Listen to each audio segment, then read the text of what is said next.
And we have breaking news. Federal prosecutors have issued subpoenas to New York Attorney General Letitia James.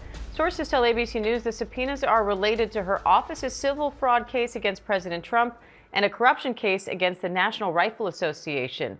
The Department of Justice declined to comment. Now James's attorneys calling it a dangerous escalation and part of a political retribution campaign by the president.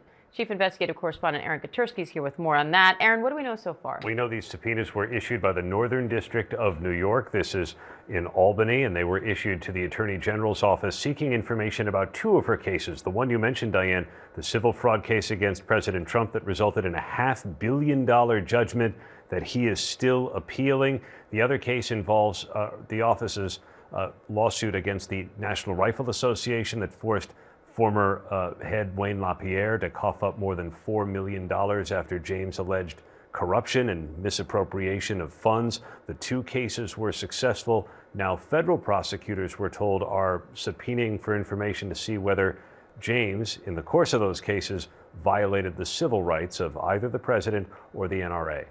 James's attorneys calling this part of a political retribution campaign. Have they said any more about how they plan to respond to this? Well, we'll see how they respond to the subpoenas.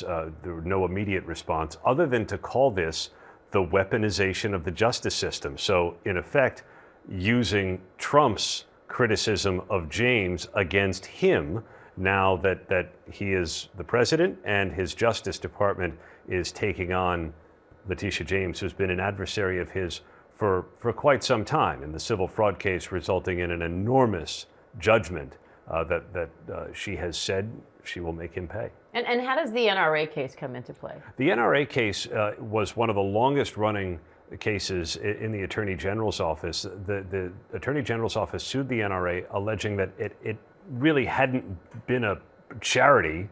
It turned into something else entirely under the leadership of Wayne LaPierre, with executive misappropriating charitable funds. People donate to the NRA, and using that money to fund his luxurious lifestyle. And the jury agreed, holding LaPierre liable for $4.4 million.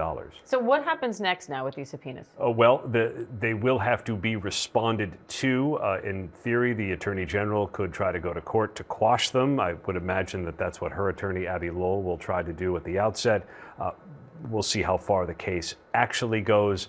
There had been no complaint during the trial by the president that his civil rights were being violated.